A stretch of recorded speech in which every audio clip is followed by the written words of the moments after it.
ચાલો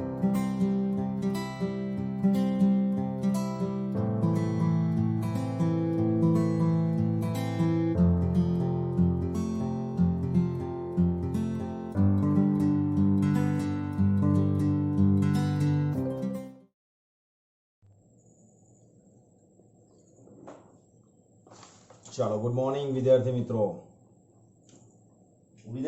હવે આપણો નવું ચેપ્ટર સ્ટાર્ટ થઈ રહ્યું છે. પ્રકરણ નંબર 6. આમ તેનું નામ છે વિદ્યુત ચુંબકીય પ્રેરણ. આપણા ચેપ્ટરનું નામ છે.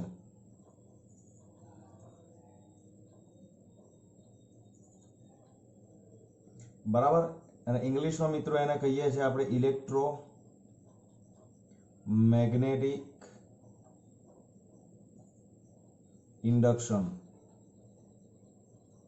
કદાચ તમારા માટે ઇન્ડક્શન શબ્દ કદાચ તમારા માટે થોડોક પરિચિત એટલા માટે કદાચ મિત્રો હોઈ શકે કે ઘરમાં કદાચ કોઈની પાસે ઇન્ડક્શન કોઇલ હોય, બરાબર, કુકિંગ માટે વપરાતી ઇન્ડક્શન કોઇલ કદાચ કોઈકના ઘરે હોય તો એને એવું થાય કે ભાઈ સર આ મારી ઘરે છે એમ. તો મિત્રો વિદ્યુત ચુંબકીય પ્રેરણની નો જે ઇતિહાસ છે એવું કહી શકીએ છીએ આપણે કે અત્યાર સુધી તમે ઘણું બધું ભણ્યા કે એક ઉર્જામાંથી બીજી ઉર્જામાં રૂપાંતરણ જ શક્ય છે, ઉર્જાનું ઉત્સર્જન કે નાશ શક્ય નથી, બરાબર. અને ઓસ્ટરના ઓબ્ઝર્વેશન જે તમે ચેપ્ટર 4 ની અંદર ભણી ગયા કે ઓસ્ટરનું ઓબ્ઝર્વેશન એ હતું કે ભાઈ કોઈક વાહક તારમાંથી વિદ્યુત પ્રવાહ પસાર થાય, કોઈક વાહક તારમાંથી વિદ્યુત પ્રવાહ પસાર થાય તો એના આસપાસના વિસ્તારમાં ચુંબકીય ક્ષેત્રનું નિર્માણ થાય છે. આવું આપણે ભણ્યા. એનો મતલબ કે ઓસ્ટરના અવલોકન પરથી એવું કહી શકીએ કે વિદ્યુત પ્રવાહ પસાર થાય છે, ધેટ મીન્સ કે વિદ્યુત ક્ષેત્રનું નિર્માણ થાય છે. અને ચુંબકીય ક્ષેત્રનું વિદ્યુત ક્ષેત્ર આપણે લાગુ પાડીએ છીએ આ વાહક તારમાં અને એના પરિણામે વિદ્યુત પ્રવાહનું નિર્માણ થાય, એટલે કે વિદ્યુત ક્ષેત્ર લાગુ પાડીએ છીએ અને એના પરિણામ સ્વરૂપે આપણને શું મળે છે? ચુંબકીય ક્ષેત્ર મળે છે. તો આ ઓબ્ઝર્વેશન જ્યારે ઓસ્ટ્રે આપ્યું કે ભાઈ વિદ્યુત ક્ષેત્રને પરિણામે ચુંબકીય ક્ષેત્રનું નિર્માણ થતું હોય તો આ પણ વિદ્યુત ક્ષેત્રમાં પણ એક પ્રકારની ચોક્કસ વિદ્યુત સ્થિતિ ઉર્જા સંકળાયેલી છે. ચુંબકીય ક્ષેત્ર સાથે ચુંબકીય સ્થિતિ ઉર્જા સંકળાયેલી છે. તો આ વિદ્યુત ઉર્જાનું જ ચુંબકીય ઉર્જામાં રૂપાંતરણ થાય.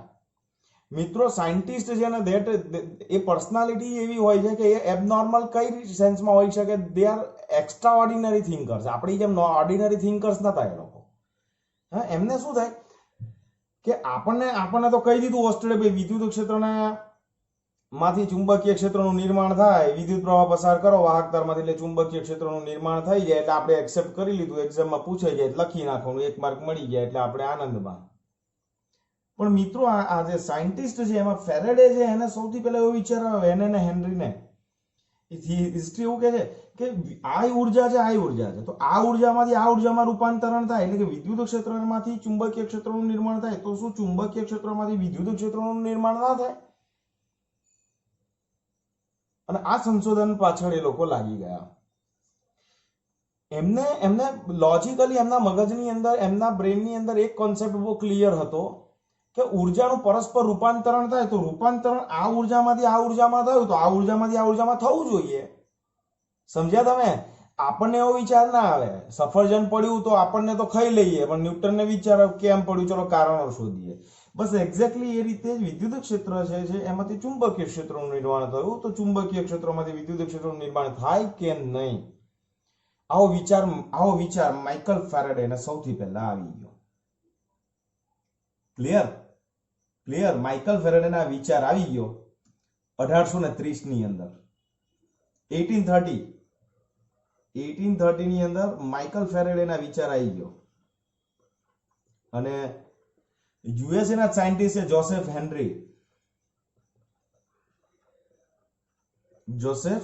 હેનરી.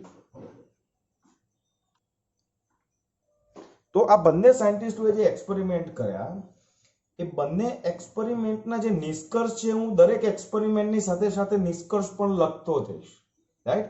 એટલે ફેરાડે અને હેનરીના પ્રયોગો સમજાવતા છેલ્લે જે કન્ક્લુઝન નીકળે છે કન્ક્લુઝન પણ હું જોડે લખતો જઈશ. તો તમારે હમણાં આખા પ્રયોગો સમજવાના છે અને જે કન્ક્લુઝન છે હું કહીશ કે ભાઈ આ કન્ક્લુઝન છે, તો તમે એની સાથે સાથે નોટ ડાઉન પણ એ વસ્તુ કરતા જજો. ક્લિયર છે? તો ફેરેડે અને હેનરીના પ્રયોગોમાંથી આપણને જે એક બહુ સરસ ઘટના ઉદ્ભવી અને that is called electromagnetic induction. તો ઇલેક્ટ્રોમેગ્નેટિક ઇન્ડક્શન સમજવા માટે સૌથી પહેલા આ ઘટનાને સમજવા માટે સૌથી પહેલા તમારે 3 પ્રયોગો સમજવા પડશે. ઓકે, તો એમાં સૌથી પહેલો પ્રયોગ જે છે એ પ્રયોગની ફિગર અહીંયા મેં ડ્રો કરેલી છે. આર મિત્રો, આ પ્રયોગની રચના સમજાવી દઉં, તમે જોઈ લો કે આ એક ગજ્ય ચુંબક છે, આ એક ગજ્ય ચુંબક છે, આ એક કોઇલ છે, C1 કોઇલ છે, વાહકતાનું ગૂંચળું છે. આ ગૂંચળા સાથે એક ગેલ્વેનોમીટર કનેક્ટ કરેલું છે. બરાબર, રચના તમને ખ્યાલ આવી ગઈ હશે કે એક ગજ્ય ચુંબક છે અને આ વાહકતારની એક ગૂંચળું છે અને એના 2 છેડા વચ્ચે ગેલ્વેનોમીટર કનેક્ટ કરેલું છે. ઓકે, આ બંનેને શું પ્રશ્ન સૌથી પહેલા ઉત્પન્ન થયો કે ચુંબકીય ક્ષેત્રમાંથી વિદ્યુત ક્ષેત્રનું નિર્માણ થાય કે નહીં, એ સૌથી પહેલા આપણે ચેક કરીએ અને એ શોધીએ, પછી આગળની વાત કરીશું. તો ચુંબકીય ક્ષેત્રમાંથી વિદ્યુત ક્ષેત્ર જોઈતું હોય તો ચુંબકીય ક્ષેત્ર ઉત્પન્ન કોણ કરે છે? ગજ્ય ચુંબક. તો ગજ્ય ચુંબક એમણે લીધો, કારણ કે એમાંથી આની જે એનર્જી છે એમાંથી આપણે ઇલેક્ટ્રિકલ એનર્જી કન્વર્ટ કરવી છે. આ મેગ્નેટ પાસે જે એનર્જી છે, પોટેન્શિયલ એનર્જી, મેગ્નેટિક એનર્જી, એને આપણે કન્વર્ટ કરવી છે ઇલેક્ટ્રિકલ એનર્જીમાં. કરવી છે મીન્સ આ લોકોનું સંશોધન હતું. એમના મગજમાં વિચાર આવ્યો હતો કે આમાંથી આ થતું હોય તો ચુંબકીય ક્ષેત્રમાંથી પણ વિદ્યુત ક્ષેત્રનું નિર્માણ થવું જોઈએ. આવો એમનો એક વિચાર હતો. એના પર એમણે પ્રયોગો શરૂ કર્યા. એનો પહેલો પ્રયોગની આકૃતિ છે. હવે એમણે શું કર્યું કે આ ગજ્યા ચુંબકનો ઉત્તર ધ્રુવ છે ને, ઉત્તર ધ્રુવ તમે જુઓ, આ ઉત્તર ધ્રુવ અત્યારે મેગ્નેટને તમે આમ મૂકી દેશો ને મિત્રો, તેના આસપાસના વિસ્તારમાં એની ચુંબકીય ક્ષેત્રનું નિર્માણ થાય. અને આ જે ક્ષેત્ર રેખા બતાવી છે, એ ક્ષેત્ર રેખાઓનો જે સમૂહ છે એ સમૂહને આપણે નામ આપ્યું છે ચુંબકીય ફ્લક્સ. એટલે ચુંબકીય ફ્લક્સ આપણે કોને કહીશું? તો કે ચુંબકીય ફ્લક્સની સિમ્પલ જો તમારે ડેફિનેશન આપવી હોય તો તમે એવું કહી શકો કે આ ચુંબક જે ચુંબકીય ક્ષેત્રનું નિર્માણ કરે છે એ ચુંબકીય ક્ષેત્રમાં મૂકેલા કોઈ પણ એક પૃષ્ઠમાંથી, અહીંયા એક પૃષ્ઠ મૂકી દો તો એમાંથી પસાર થતી, લંબરૂપે પસાર થતી ક્ષેત્ર રેખાઓની જે સંખ્યા છે એને એ પૃષ્ઠ સાથે સંકળાયેલું ચુંબકીય ફ્લક્સ કહીએ છીએ. તો આને એક પૃષ્ઠ સમજી લો, ચલો એમાંથી કેટલી ક્ષેત્ર રેખા પાસ થાય છે જુઓ તમે, તો કે 1 2 3 4 and 5, 6 નથી થતી, 6 બહારથી નીકળે છે, રાઈટ? તો આ જે લૂપ છે એ લૂપમાંથી 6 ક્ષેત્ર જો અત્યારે ટોટલ મેગ્નેટમાંથી આપણે 6 બતાવી છે, 1 2 3 4 5 6, પણ આ લૂપમાંથી કેટલી પસાર થાય છે? 5. જો આ ગૂંચળાને નજીક લઈ જવું તો બની શકે કે આ જે છઠ્ઠી ક્ષેત્ર રેખા છે એ પણ આમાંથી પાસ થાય. તો ચુંબકીય ફ્લક્સ જે છે એને આપણે શું કહીશું? ચુંબકીય ફ્લક્સને આપણે શું કહીશું? જોજો, તો કે ચુંબકીય ફ્લક્સ એટલે ચુંબકીય ક્ષેત્રમાં મૂકેલા કોઈ પૃષ્ઠમાંથી પૃષ્ઠને લંબરૂપે પસાર થતી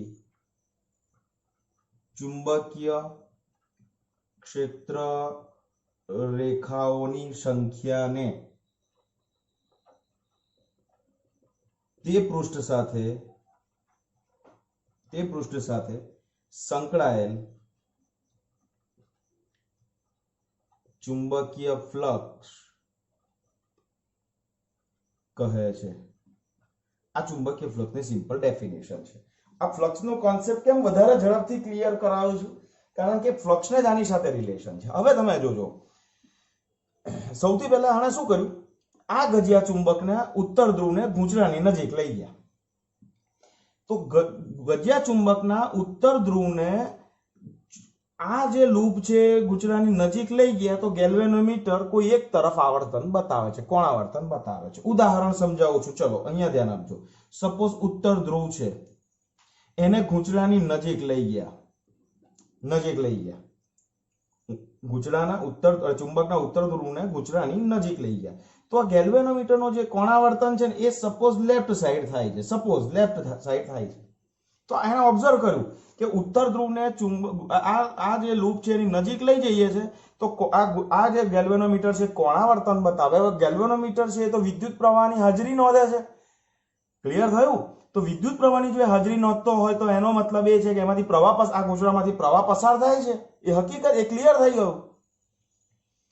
સમજ્યા તમે? તો આ બહુ અગત્યનું એક એનાલિસિસ હતું. પછી એમણે શું કર્યું કે આ ગજિયા ચુંબક છે, ગજિયા ચુંબકને દૂર ઉત્તર ધ્રુવ નજીક આ ઉત્તર ધ્રુવ છે એને આમ નજીક લાવતા હતા. તો આ લેફ્ટ સાઈડ બતાવતું હતું. હવે આ ઉત્તર ધ્રુવને દૂર લઈ જાય છે તો ગૂંચળાનું આવર્તન રાઈટ સાઈડ થઈ જાય છે. એટલે કે ગૂંચળાના ગતિની ડિરેક્શન બદલાય તો ગેલ્વેનોમીટરના કોણાવર્તનની દિશા પણ બદલાય. ક્લિયર? આ બહુ અગત્યનું એનાલિસિસ, જોજો ધ્યાનથી. હવે પછી શું કર્યું? એણે ગેલ્વેનોમીટરના છેડા બદલી નાખ્યા. એટલે હવે દક્ષિણ ધ્રુવ ગૂંચળા તરફ લઈ ગયા, દક્ષિણ ધ્રુવ, અને એને નજીક લઈ ગયા. હવે દક્ષિણ ધ્રુવને નજીક લઈ ગયા તો આ રાઈટ સાઈડ બતાવતું હતું. ધારો કે તો એને તમે દૂર લઈ જાઓ છો તો એ આપણને લેફ્ટ સાઈડ બતાવે છે. સમજો તમે? ક્લિયર થાય છે ને? એનો મતલબ એ કે ગજિયા ચુંબકને આ ગૂંચળાને સ્થિર રાખો, ગજિયા ચુંબકને તમે આમ લઈ જાઓ તોય આવર્તન બતાવે છે, દૂર લઈ જાઓ તોય આવર્તન બતાવે છે. દક્ષિણ ધ્રુવ ફેરવી નાખ્યો, એને નજીક લઈ જાઓ તોય આવર્તન બતાવે છે, દૂર લઈ જાઓ તોય આવર્તન બતાવે છે. હા, પણ તમે નજીક લઈ જાઓ ત્યારે જે દિશામાં આવર્તન બતાવતું હોય તો દૂર લઈ જાઓ ત્યારે એના કોણાવર્તનની દિશા બદલાય છે. આ બહુ અગત્યનું ઓબ્ઝર્વેશન એ લોકોએ લીધું. બીજું, એમણે એવું જોયું કે જો આ ગજિયા ચુંબકને અહીંયા સ્થિર રાખીએ છે ત્યારે આ જે ગૂંચળું છે એ આ ગૂંચળાના સાથે જોડાયેલું ગેલ્વેનોમીટર કોણાવર્તન બતાવતું નથી. ઓકે, ક્લિયર થયું? સાંભળજો, કન્ક્લુઝન બધા સાથે લખું છું, આ પ્રયોગના કન્ક્લુઝન. પછી બીજું એક એક્સપેરિમેન્ટ એમણે કર્યો કે મેગ્નેટને એઝ ઇટ ઇઝ રાખ્યું. પણ આ જે ગૂંચળું છે ને મિત્રો, આ જે ગૂંચળું છે ને એ ગૂંચળાને એ આમ લઈ ગયા, ચુંબકને સ્થિર રાખ્યું અને આને દૂર લઈ ગયા તો પણ ગેલ્વેનોમીટર આવર્તન બતાવે છે. અને જ્યારે આને નજીક લઈ ગયા ત્યારે પણ કોણાવર્તન બતાવે છે, પણ એની ડિરેક્શન પેલા કરતા ઓપોઝિટ હોય. એટલે આમ લઈ જાવ ત્યારે લેફ્ટ સાઈડ બતાવે, આમ જાવ તો એ રાઈટ સાઈડ બતાવે. ઓકે, તમને એવું થાય સાહેબ આમ જઈને રાઈટ સાઈડ બતાવી શકે? ભાઈ બતાવી શકે. જો એ આમ જાય તો રાઈટ સાઈડ બતાવે, તો આમ આવે ને ત્યારે એ લેફ્ટ સાઈડ જ બતાવે. ઇન શોર્ટ, આની ગતિની દિશા બદલાય તો પ્રવાહની દિશા બદલાય, એવું કન્ક્લુઝન આ પ્રયોગ ઉપરથી કાઢ્યું. બીજું કન્ક્લુઝન બહુ અગત્યનું કાઢ્યું, તે શું કે ભાઈ આની સાપેક્ષે આ સ્થિર હોય તો આ ગતિ કરવું જોઈએ અને આ સ્થિર હોય તો આ ગતિ કરવું જોઈએ, તો જે કોણાવર્તન બતાવે છે. ત્રીજું કન્ક્લુઝન, જો આ સ્થિર હોય તો આવર્તન નથી બતાવતું. ચોથું કન્ક્લુઝન, જો આ 10 મીટર પર સેકન્ડના વેગથી, સપોઝ આ v વેગથી ગતિ કરે આ તરફ અને સાથે સાથે આ ગૂંચળું પણ v વેગથી આમ ગતિ કરે તો બંને વચ્ચે સાપેક્ષ ગતિ થતી નથી. એવું થાય કારણ કે એકબીજાની સાપેક્ષે વેગ 0 થઈ ગયો અને સાપેક્ષ ગતિ નથી થતી એવું પ્રૂવ થાય ત્યારે પણ આ આવર્તન બતાવતું નથી. ક્લિયર થાય છે? તો આ આના કન્ક્લુઝન છે.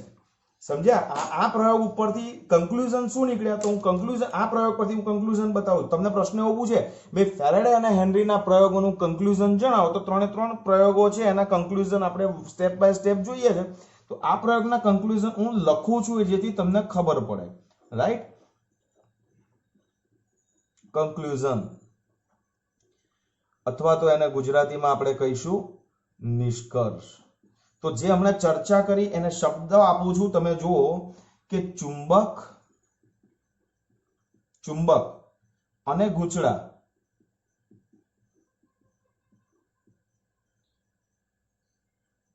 એટલે સમજો ચુંબક અને ગૂંચળા વચ્ચેની સાપેક્ષ ગતિ થાય તો ગૂંચળામાં વિદ્યુત પ્રવાહ પ્રેરિત થાય છે. હવે પ્રેરિત શબ્દ વાપર્યો, તમે એવું ના લખી, અહીં તમે એવું ના લખતા કે વિદ્યુત પ્રવાહ મળ્યો. વિદ્યુત પ્રવાહ પ્રેરિત થાય છે શબ્દ વાપરવાનો. કેમ પ્રેરિત થાય છે? કારણ કે પ્રેરિત થવું ધેટ મીન્સ કે ઇન્સ્પાયર્ડ થવું, ને ઇન્સ્પાયર તમે અહીંયા કોઈકના દ્વારા થાવ છો. સી આ ગેલ્વેનોમીટર પ્રવાહ ક્યારે બતાવે છે? આ ગતિ કરે છે ત્યારે આ બતાવે છે. તો આનામાં પ્રવાહનું નિર્માણ થવા માટે આની ગતિ જવાબદાર છે. ધેટ મીન્સ કે થર્ડ પાર્ટી, આનો પોતાનો કોઈ રોલ નથી. તો આનામાં પ્રવાહનું નિર્માણ થવા માટે આની ગતિ જવાબદાર છે. એટલા માટે આ ગજિયા ચુંબક વડે આ ગૂંચળામાં વિદ્યુત પ્રવાહ પ્રેરિત થયો, આપણે એવું કહી શકીએ છીએ. ક્લિયર? આ પહેલું કન્ક્લુઝન. એટલે ચુંબક અને ગૂંચળા વચ્ચેની સાપેક્ષ ગતિ થાય, સાપેક્ષ ગતિ. બરાબર. બીજું જો ગૂંચળું અને ચુંબક બંને સ્થિર હોય ત્યારે ગેલ્વેનોમીટર કોણાવર્તન બતાવતું નથી. એટલે બતાવતું નથી, કોણાવર્તન ના બતાવે. That means I is equal to 0 મળે છે. ક્લિયર? આ બીજો મુદ્દો. નેક્સ્ટ થર્ડ પોઈન્ટ જોજો ધ્યાનથી. ત્રીજો મુદ્દો, જો ચુંબક અને ગૂંચળો બંને એક જ દિશામાં સમાન વેગથી ગતિ કરે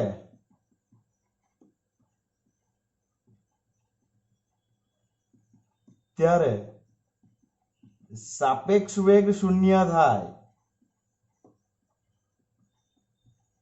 અને આ વખતે પણ ગેલ્વેનોમીટર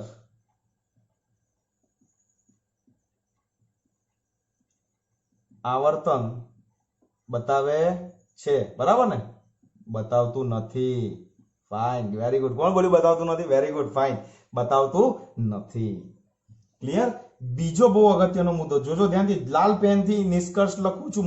બધા મુદ્દા લખજો દરેક પ્રયોગ પ્રમાણે, એટલે તમને મજા આવશે. તમારી નોટ્સ બી તૈયાર થશે અને ચુંબકીય ફ્લક્સની ડેફિનેશન પણ તમે લખવાના છો. ચલો, ફોર્થ મુદ્દો અહીંયા લખું છું. જ્યાં જગ્યા દેખાય છે ત્યાં લખું છું. ચુંબક અને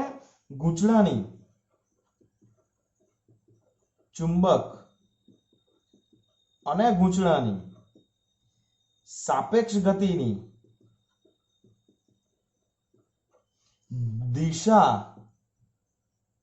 દિશા ઉલટાવતા પ્રેરિત પ્રવાહની દિશા પણ ઉલટાઈ છે. આ મુદ્દો કયો ને મેં તમને? ગેલ્વેનોમીટર આ ડિરેક્શનમાં પ્રવાહ આ બતાવે છે તો પ્રવાહ આમ જતો હશે. જો ગેલ્વેનોમીટર આમ બતાવે તો સમજવાનું કે પ્રવાહ, જો અત્યારે ગેલ્વેનોમીટરનો એરો આ બાજુ છે તો પ્રવાહ આમ છે ક્લોકવાઇઝ. પણ જો ગેલ્વેનોમીટર આમ બતાવે તો સમજી લેવાનું કે એન્ટી ક્લોકવાઇઝ પ્રવાહ હોય જ. ક્લિયર? તો એક આ બહુ વસ્તુ તમારે ખાસ ધ્યાનમાં રાખવાની છે. અહીંયા સુધી કઈ ડાઉટ? ક્લિયર છે ને અહીં સુધી? બીજી વસ્તુ ધ્યાનથી જોજો.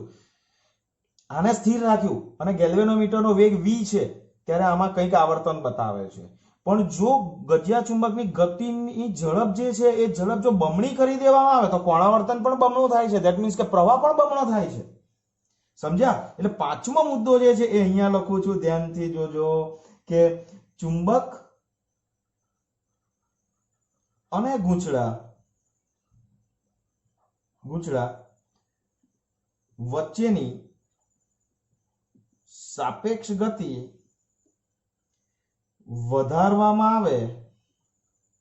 વધારતા પ્રેરિત થતા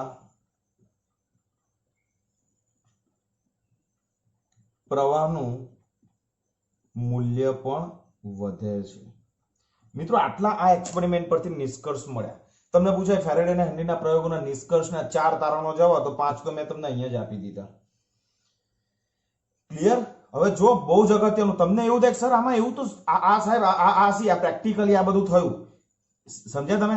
મેગ્નેટ લીધો, ગૂંચળું લીધું, ગૂંચળાને ચુંબકને ગતિ કરાઈ, ગૂંચળાને ગતિ કરાઈ ને પ્રવાહની ડિરેક્શન નોંધી ઓપોઝિટ મળી, બધું આ કન્ક્લુઝન આવી ગયું. પણ એમને એવું થયું કે આવું થવાનું કારણ શું છે? સી, આ પ્રેક્ટિકલ છે, આવું થાય છે, હકીકત છે. પણ આવું થયું કેમ? તકલીફ એ છે આવું થયું કેમ? પ્રશ્ન એ થયું કેમ? તો તમે જુઓ ધ્યાનથી કે આ ગૂંચળું ગતિ કરે છે ત્યારે આની સાથે સંકળાયેલ ચુંબકીય ફ્લક્સ જે છે એ ફ્લક્સમાં ચેન્જીસ આવે છે. ચુંબકીય ફ્લક્સ એટલે શું?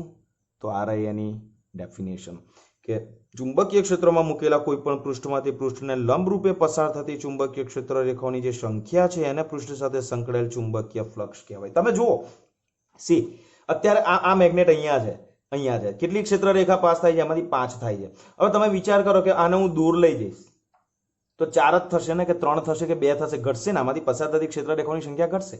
હા, આને હું નજીક લાવીશ તો એની સાથે સંકળાયેલી ક્ષેત્ર રેખાઓની સંખ્યા વધશે.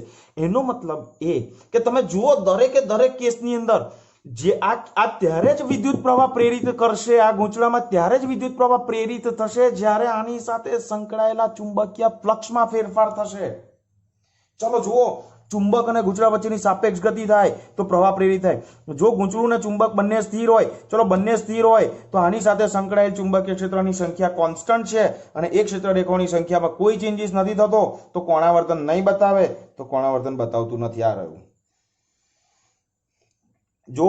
જો ચુંબક અને ગૂંચળું બંને એક જ દિશામાં સમાન વેગથી ગતિ કરે, આ બાજુ 5 મીટર v વેગથી જાય, આ પણ v વેગથી જાય, તો આની સાથે સંકળાયેલી ક્ષેત્ર રેખાઓની સંખ્યામાં કોઈ ફેરફાર નહીં થાય તો પ્રવાહ 0. જો ચુંબક અને ગૂંચળાની સાપેક્ષ ગતિની દિશા ઉલટાઈ દઈશું તો પ્રેરિત પ્રવાહની દિશા પણ ઉલટાઈ જશે. મીન્સ બહુ જ અગત્યનું કી સેન્ટેન્સ લખવા જઈ રહ્યો છું, ધ્યાનથી તમે લોકો જોજો કે ફેરેડેના નિષ્કર્ષમાં આ બધા મુદ્દાઓ, હજુ બીજા 2 પ્રયોગો બાકી છે, બરાબર? તો એ 2 પ્રયોગોના ડિસ્કશન પછી હું તમને આ બહુ જ અગત્યનું સેન્ટેન્સ જે મેઇન કન્ક્લુઝન છે આપું છું કે જેને લીધે ટેકનોલોજીની અંદર રિવોલ્યુશન આવ્યું, જેની અંદર સંશોધનમાં રિવોલ્યુશન આવ્યું. આજે ગુજરાત નહીં, આજે ભારતની અંદર નહીં, આજે વિશ્વની અંદર જેટલા પણ ઇલેક્ટ્રિસિટીના પ્લાન્ટ છે એની અંદર આજે પણ માઇકલ ફેરેડેના સિદ્ધાંત પર આધારિત, માઇકલ ફેરેડે આપેલા આ જ સિદ્ધાંત પર આધારિત બધા પાવર સ્ટેશનો ઇલેક્ટ્રિકલ એનર્જી જનરેટ કરી રહ્યા છે. ઓકે, તો હું જે બહુ જ અગત્યનું સેન્ટેન્સ આપવાનો છું, આ નિષ્કર્ષ હજુ બીજા 2 એક્સપેરિમેન્ટ પર જોઈ લઈએ અને પછી નિષ્કર્ષ આપું છું. એ નિષ્કર્ષ તમારે યાદ રાખવાનો છે અને એ જ નિષ્કર્ષ તમને આખું ચેપ્ટર ના બધા જ ક્વેશ્ચન્સ, એક્ઝામ્પલ્સ બધું સોલ્વ કરવા માટે તમને કામ લાગશે. આ બધા એક્સપેરિમેન્ટના સ્ટેપ છે કે એમણે આવું કર્યું તો આવું થયું, આવું કર્યું તો આવું થયું, આ કર્યું તો આવું, જે મળ્યું એ લખ્યું. પણ અલ્ટિમેટલી છેલ્લે બધા જ પ્રયોગો ઉપરથી જે નિષ્કર્ષ નીકળ્યો છે ને, તો એના માટે તમારે રાહ જોવી પડશે. હજુ આપણે 2 એક્સપેરિમેન્ટ જોવાના છે. So let S C that 2 experiments જે બાકી છે અને પછી છેલ્લે તમને નિષ્કર્ષ આપું છું બધાનો. ઓકે, ચાલો.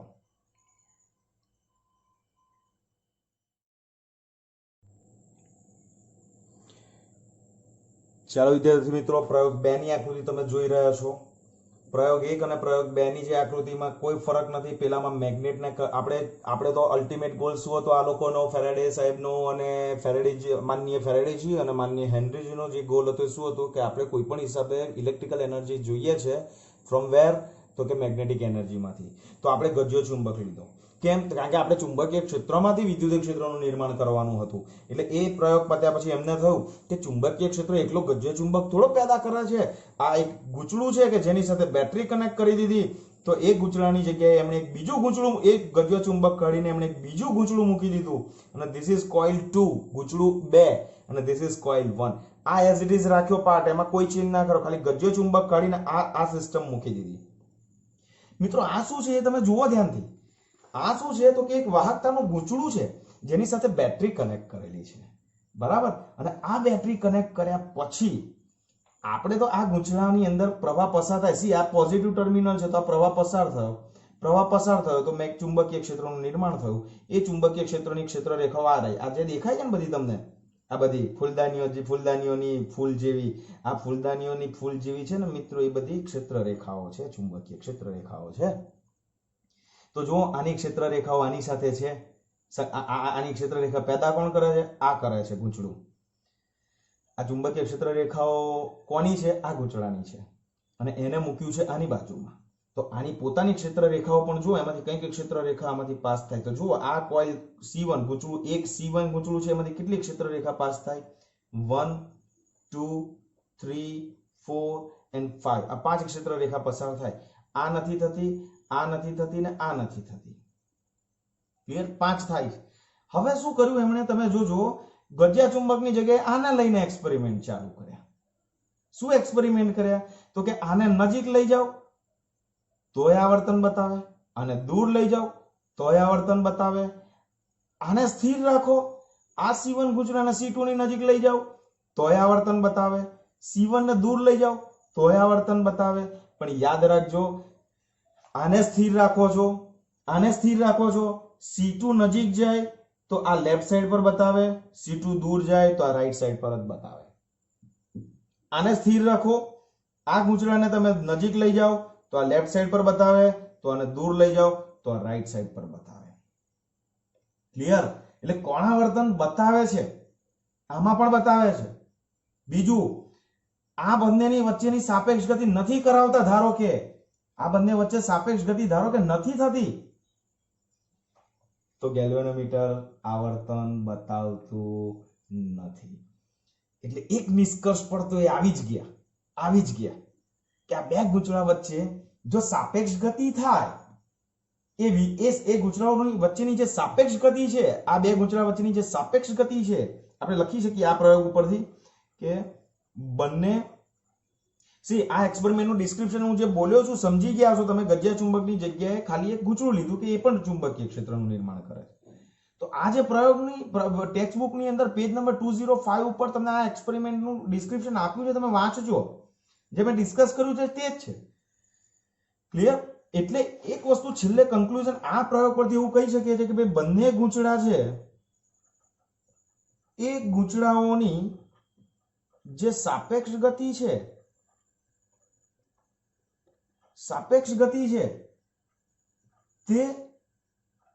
તે જ વિદ્યુત પ્રવાહને પ્રેરિત કરે છે. ક્લિયર? ઓકે, એવું આ બે પ્રયોગ પરથી કન્ક્લુઝન આવ્યું કે ભાઈ સાપેક્ષ ગતિ થાય તો જ પ્રવાહનું નિર્માણ થાય આની અંદર. હવે જુઓ, આ બંને પ્રયોગો પત્યા, આ બંને આગળ જે જોયું તેના બંને પ્રયોગો મિત્રો પત્યા. અને બંને પ્રયોગોમાં તમે ધ્યાનથી જોશો તો અહીંયા પહેલા પ્રયોગમાં અહીંયા ચુંબક હતું અને હવે અહીંયા ગૂંચળું છે. તો ચુંબક અને ગૂંચળા વચ્ચે અને બે ગૂંચળા વચ્ચે, આગલા પ્રયોગમાં ચુંબક અને ગૂંચળું અને અહીંયા બે ગૂંચળા વચ્ચે સાપેક્ષ ગતિ કોમન છે.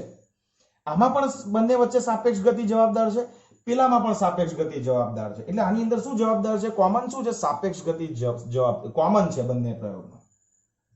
પણ આ ત્રીજા પ્રયોગે આને આ નિષ્કર્ષ સાચો જ છે, આ ખોટો નથી, પણ આણે તો એમના મગજના બધા તાર ખોલી નાખ્યા આ પ્રયોગે. જોજો ધ્યાનથી, Bob fine experiment, it's a revolutionary experiment એવું કહી શકાય. બરાબર? જેના પરથી એને બોબ ફાઇન કન્ક્લુઝન મળ્યું. જોજો ધ્યાનથી. હવે આ જે C1 કોઇલ જેની સાથે ગેલ્વેનોમીટર, આ C1 કોઇલ એની સાથે ગેલ્વેનોમીટર. ઓકે, આ એક બીજી C2 કોઇલ છે જેની સાથે બેટરી કનેક્ટ કરી દીધી છે અને વચ્ચે એક સ્વિચ મૂકી દીધી છે. આ ટેપિંગ કી હોય છે, એક ટેપિંગ સ્વિચ હોય છે. આ ટેપિંગ કી એટલે કેવી ખબર છે? તમારા ઘરે ડોરબેલની જે સ્વિચ હોય ને એ, તમે ડોરબેલની અત્યારે ઘરમાં ટ્યુબલાઇટ પંખાની સ્વિચ અને ડોરબેલની સ્વિચમાં શું ફરક છે એ તમને ખબર છે, રાઈટ? કે ડોરબેલની અંદર બટન દબાવો ને ત્યાં સુધી એ રહેશે, છોડી દેશો તો પાછી ઓરિજિનલ પોઝિશનમાં આવશે. ટ્યુબલાઇટમાં એવું ના થાય. ક્લિયર ને? તો આ એક પ્રકારની ટેપિંગ કી છે. હવે શું થયું? આ એક્સપેરિમેન્ટ સમજો, આમાંથી પ્રવાહનું નિર્માણ થયું અને પ્રવાહ પસાર થતો અહીંથી પાછો બહાર આવ્યો અને પ્રવાહ પસાર થયો. તો C2 માંથી પ્રવાહ પસાર થાય મિત્રો? ફાઇન. હવે C2 માંથી પ્રવાહ પસાર થાય ને તો યાદ રાખજો, C2 માંથી પ્રવાહ પસાર થાય એટલે એની પોતાની ક્ષેત્ર રેખાઓ મિત્રો એની સાથે પણ સંકળાય. આ સંકળાય. બરાબર છે? હવે ગેલ્વેનોમીટર આવર્તન બતાવતું નથી. જ્યારે સમજો આમને શું કર્યું, આ કી જે છે ને તમે જુઓ ધ્યાનથી, આ કી જે છે તમે જુઓ ધ્યાનથી, આ કી અત્યારે ઓપન છે, ધેટ મીન્સ કે આની સાથે ટચ થશે ને તો પ્રવાહ પસાર થશે. એટલે આ કીને આમ દબાવશો ને એટલે પ્રવાહ પસાર થાય. એક્ઝેક્ટલી ડોરબેલની સ્વિચ છે, ડોરબેલની સ્વિચ દબાવો તો પ્રવાહ પસાર થાય એટલે બેલ વાગે, છોડી દો તો પ્રવાહ પસાર થતો બંધ થઈ જાય તો બેલ ના વાગે. તો એવી રીતે આ ટેપિંગ કી છે, આ ટેપિંગ કી જ્યારે ઓપન હોય ત્યારે પ્રવાહ પસાર નથી થતો. તો આની ક્ષેત્ર રેખાઓ આની સાથે સંકળાય છે ખરી, પણ આ આવર્તન બતાવતું નથી. ક્લિયર ક્લિયર પછી જેવું અહીંયા સમજો કે અહીંયા આ લોકોએ શું કર્યું કે અહીંયાથી 5 volt 10 volt battery fix voltage supply fix આપી દીધો અને અહીંયાથી એક પ્રવાહની વેલ્યુ જે નિર્માણ થયું આઈ ફિક્સ છે 5 એમ્પિયર ફિક્સ છે ધારો કે ચલો 5 એમ્પિયર ધારો કે જનરેટ થાય છે પ્રવાહ ઉદાહરણ આપું છું પ્રયોગ જોજો સમજો ધ્યાનથી આ જ પ્રયોગ મેઇન છે સૌથી પહેલા આની અંદર સામાન્ય રીતે શું થાય છે કે જેવું અહીંયા સ્વિચ ખુલ્લી હોય છે પ્રવાહ પસાર નથી થતો ત્યારે આ આવર્તન નથી બતાવતું પણ જેવી હું સ્વિચ ચાલુ કરું છું ત્યારે પ્રવાહ પસાર થાય ત્યારે પણ આવર્તન નથી બતાવતું સાંભળજો ધ્યાનથી સ્વિચ ચાલુ કરો કે બંધ કરો આમાં ચુંબકીય ક્ષેત્ર ધારો કે સ્વિચ ચાલુ કરી અને આમાંથી પ્રવાહ પસાર થયો એટલે આ ચુંબકીય ક્ષેત્રનું નિર્માણ 100% કરશે એની ક્ષેત્ર રેખાઓ આની સાથે 100% સંકળાશે આની સાથે આનું ફ્લક્સ 100% સંકળાશે પણ પ્રવાહ બતાવતું નથી પણ આ લોકોએ આ પ્રયોગ દરમિયાન એક ક્ષણિક ઓબ્ઝર્વેશન કર્યું મોમેન્ટરી કે તમને ખબર છે તમે ઘરમાં તમે આપણી એક રૂટીન હ્યુમન સાયકોલોજી છે આ આપણી એક હ્યુમન સાયકોલોજી છે વિદ્યાર્થી મિત્રો કઈ તો કે તમે ઘરમાં જાઓ ને એક સ્વિચ ચાલુ કરી અને જો કોઈ વસ્તુ ચાલુ ના થાય તો આપણે સ્વિચને ચાલુ કરીએ બંધ કરીએ ચાલુ કરીએ બંધ કરીને 2-3 વખત આપણે એક્સપેરિમેન્ટ ચાલુ કરી જોઈએ કે ભાઈ કદાચ સ્વિચમાં પ્રોબ્લેમ છે સરખી નહીં પડી આવું આપણે કરીએ આ લોકોએ પણ મિત્રો આ જ કર્યું આ લોકોએ જોયું કે આ બેની અંદર જો આ બે પ્રયોગની અંદર આ ગેલ્વેનોમીટર આવર્તન બતાવે છે તો આમાં પ્રવાહ પસાર થાય છે તો ચુંબકીય ક્ષેત્રનું પણ નિર્માણ થાય છે એ ચુંબકીય ક્ષેત્ર આની સાથે પણ સંકળાય છે તો ગેલ્વેનોમીટર આવર્તન કેમ નથી બતાવતું તો એમને ડાઉટ ગયો એટલે એમણે સ્વિચને ચાલુ બંધ કરી તો ખબર પડી કે જ્યારે ચાલુમાંથી બંધ કરવાની પ્રોસેસ ને બંધમાંથી ચાલુ કરવાની જે ક્ષણિક મોમેન્ટ છે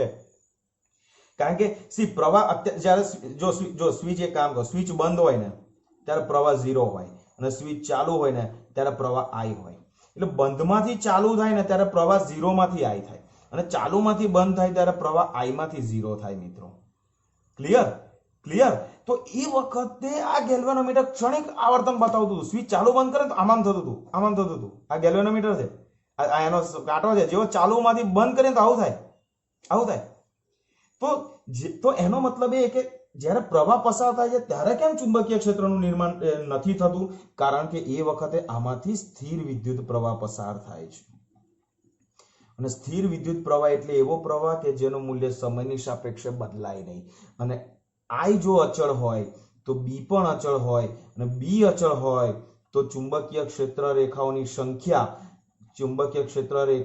સંખ્યા અથવા તો એને આપણે નામ આપ્યું છે ફ્લક્સ આ કોન્સ્ટન્ટ રહે છે એટલે ફ્લક્સમાં ચેન્જીસ થતો નથી ક્ષેત્ર રેખાઓની સંખ્યામાં ચેન્જીસ થતો નથી હવે 0 માંથી I થાય જો પ્રવાહ 0 હોય તો ક્ષેત્ર રેખાની સંખ્યા કેટલી હોય 0 અને પ્રવાહ તમારો 5 એમ્પિયર હોય ત્યારે ક્ષેત્ર રેખાની સંખ્યા ધારો કે 10 છે અને 10 માંથી જ્યારે સ્વિચ બંધ કરો છો ત્યારે ક્ષેત્ર રેખાની સંખ્યા કેટલી થઈ 0 થઈ તો સ્વિચ ચાલુ બંધ કરવાથી શું થયું તો કે આની સાથે સંકળાયેલા ચુંબકીય ક્ષેત્રની મૂલ્યમાં ચુંબકીય ક્ષેત્ર રેખાની સંખ્યામાં અથવા તો ચુંબકીય ફ્લક્સમાં ચેન્જીસ થયો અને એને કારણે એમાં પ્રવાહનું નિર્માણ થાય છે સમજ્યા તમે એટલે આના ઉપરથી એને એક નિષ્કર્ષ આપ્યો બધા હવે હું તમને નિષ્કર્ષ આપું છું તમે જુઓ આ નિષ્કર્ષ બધા જ ઓવરઓલ નિષ્કર્ષ ફાઇનલ નિષ્કર્ષ અંતિમ તારણ જેને આપણે કહી શકીએ છીએ અંતિમ નિષ્કર્ષ જોજો ધ્યાનથી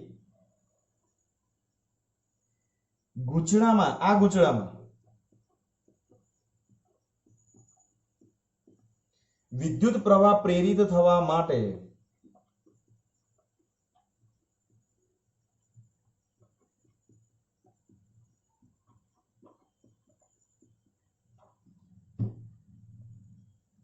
ચુંબકીય ફ્લક્સ નહીં